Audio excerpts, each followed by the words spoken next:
আমার প্রিয় ভাইরা, নামাজ যেমনি ভাবে ফরজ, হজ যেমনি ভাবে ফরজ, যাকাত যেমনি ভাবে ফরজ, রমজানের রোজা রাখা যেমনি ভাবে ফরজ, ঠিক তেমনি ভাবে আল্লাহ তাআলা আমার মা বোনদেরকেও কিন্তু পর্দা নামক একটা বিধান দিয়েছেন। সেই জিনিসটাও কিন্তু পর্দা করা ফরজ ঘোষণা করেছেন। বলেন সুবহানাল্লাহ।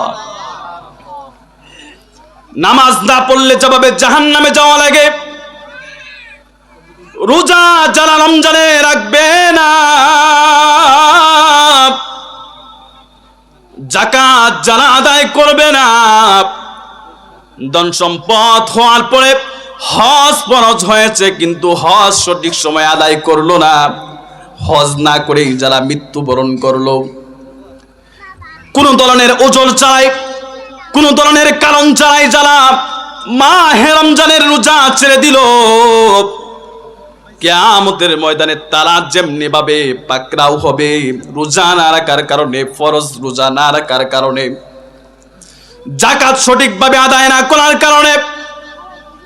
ঠিক তেমনি ভাবে আল্লাহ রাব্বুল আলামিনের আরেকটা বিধান হলো পর্দা করতে হবে। পর্দা করা হলো ফরজ। কেউ যদি পর্দা সঠিকভাবে যদি কেউ আদায় না করে, হাবিবে কিবরিয়া জনাবে মুহাম্মদুর রাসূলুল্লাহ সাল্লাল্লাহু আলাইহি ওয়াসাল্লাম বলেন, নামাজের জন্য যেভাবে পাকড়াও হওয়া লাগবে, ঠিক তেমনি ভাবে পর্দা না করার কারণেও কিন্তু সেম ভাবে কিয়ামতের ময়দানে পাকড়াও হওয়া লাগবে। বুঝে আসলো যে আল্লাহর বিধান একটা ফরজ ঘোষণা করেছে, এটাকে অবশ্যই পালনীয়। কেউ যদি হেলায় কোন ধরনের কারণ ছাড়াই যদি মস্তিষ্ক ঠিক থাকার পরেও যদি কেউ এই ফরজ বিধানকে যদি কেউ লঙ্ঘন করে, হাবিবে কিবরিয়া জনাবে মুহাম্মদুর রাসূলুল্লাহ সাল্লাল্লাহু আলাইহি ওয়াসাল্লাম বলেন, ফরজ আদায় না করলে যে গুনাহগুলি হয়, ঠিক তেমনি ভাবে পর্দা না করলেও কিন্তু সেম সম্মান গুনাহ তার আমলনামায় লিখে দেওয়া হয়। বলেন নাউজুবিল্লাহ। আমার প্রিয় ভাইরা, আমি আপনাদের সামনে সূরা আহজাবের একটা আয়াত আমি আপনাদের কিছু অংশ তেলাওয়াত করেছি। এই আয়াতের মাধ্যমে হাবিবে কিবরিয়া মুহাম্মদুর রাসূলুল্লাহ সাল্লাল্লাহু আলাইহি ওয়াসাল্লামের মাধ্যমে তামাম পৃথিবীর মা বোনদেরকে একটা মেসেজ তিনি দিয়ে রাখলেন। আজকে যারা পর্দার নামে স্বাধীনতা চায়, বেপরদিগি হয়ে পশ্চিমাদের সাথে তাল মিলাতে যারা চায়, যারা আমাদেরকে কথায় কথায় যারা খুঁচা দিয়ে বেড়ায়, মৌলবীরা স্মার্টনেস বুঝে না, স্মার্টনেস বুঝে না, এরা বর্তমান যুক্ত তারা 1500 বছর পিছনের দিকে তারা ফিরে যেতে চায়। মাঝে মধ্যে এই জন্য দেখা যায় উলামায়ে কেরাম যখন এই পর্দার আলোচনা যখন এলাকার মধ্যে করতে থাকে, রাষ্ট্রীয়ভাবে যখন এই পর্দার বিধান আইন যখন করবার জন্য বিভিন্নভাবে যখন আন্দোলনের চেষ্টা যখন করা হয়, উলামায়ে কেরাম যখন এই কথাগুলি যখন মানুষের সামনে যখন এই মেসেজগুলি দিতে থাকে, সমাজের কিছু সুশীল নামক বেয়াদব তখন এই আলেম উলামাদের বিরুদ্ধে লেগে যায়। এমনকি বিভিন্ন শহরের প্রান্তে প্রান্তে লিফলেট নিয়া, এমনকি ব্যানার নিয়া, খোলা কাপড়ে একেবারে বেহায়া নির্লজ্জের মতো বসে যায়।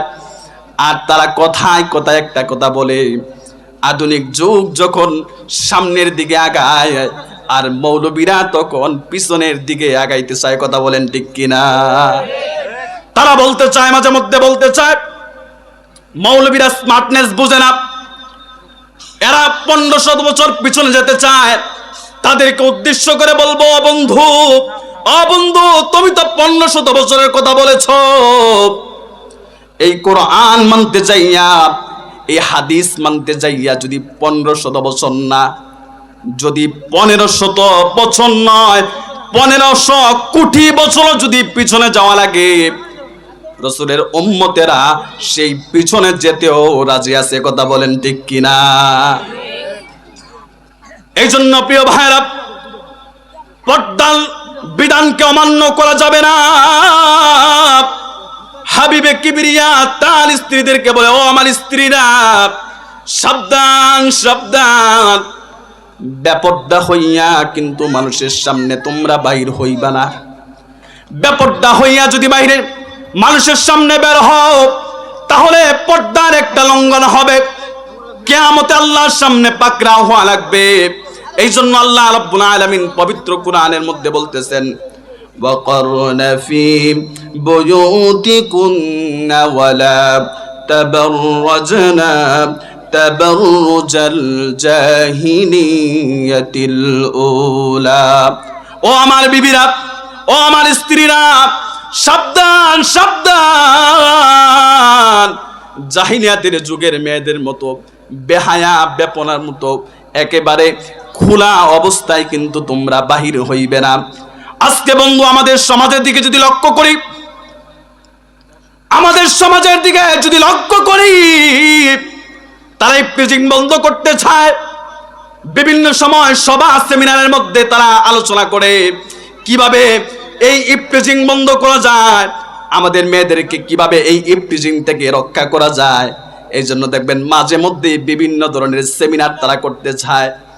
বাল্য বিবাহ রোধন, বাল্য বিবাহ কিভাবে বন্ধ করা যায়, এমনকি অনেক ধরনের আলোচনা তারা সামনে আনে।